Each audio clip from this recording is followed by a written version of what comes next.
Hey everybody, Duco Loco here, also known as What Can I Screw Up This Time?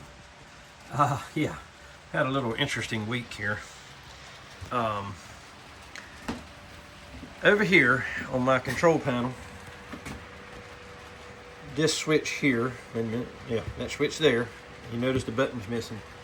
That controls my yard. That is the main, that aligns everything to come into track number 4. It throws all the switches open to bring it to track 4. The only problem is when that little button come out, it energized every one of them, and it cooked every one of them. I didn't notice it until I started smelling plastic burning, and yeah, needless to say, it fried them all. There was about 10 of them all together that got fried in the situation here. But I went back and made some makeshift springs that I learned from my guy on YouTube. And right here, this is just a paper clip. It looks kind of crude, but it does work. I mean, it stays where you put it. Yeah, I've got a new switch machine in now. Right here it is. This is my new switch machine. Yeah, so I can just reach over and flip switches now. So anyways, I do have one working switch left on the layout, which is this one here back there that goes from the outside to the inside.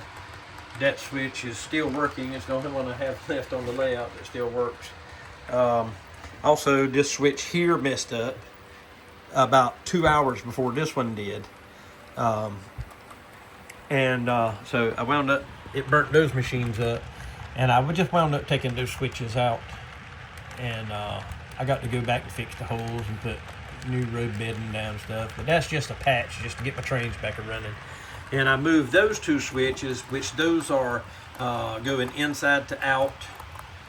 And I moved them here back on the front where they originally were.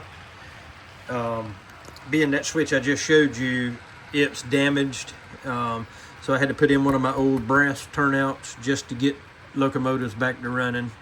I don't want my layout to be down too much, but the whole problem come from I had to have so many amps to throw all of those switches at one time that it cooked that little switch. Yeah,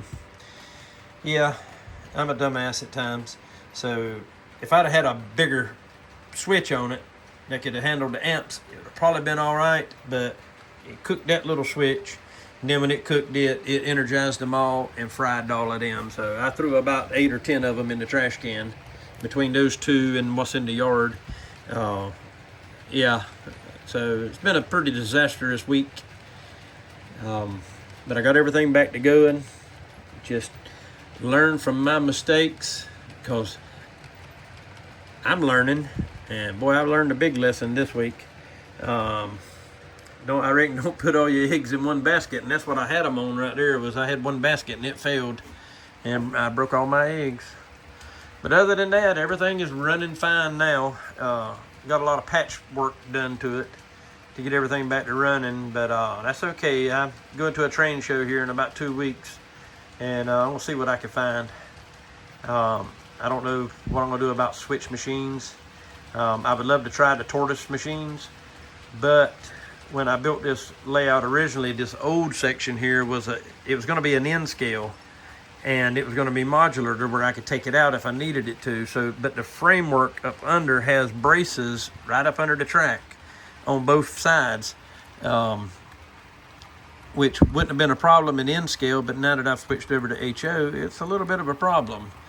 So I'm gonna have to see what I can come up with on getting some new switch machines, because I don't know if I want to do any more of the old Atlas magnetic throws. They worked great, but when they failed catastrophically, which weren't their fault. That was my fault. I will admit that. Steep learning curve. So, but yeah, everything's running. So don't do as I do. Get your shit right the first time, not the third time. All right. Y'all have a good night. Bye.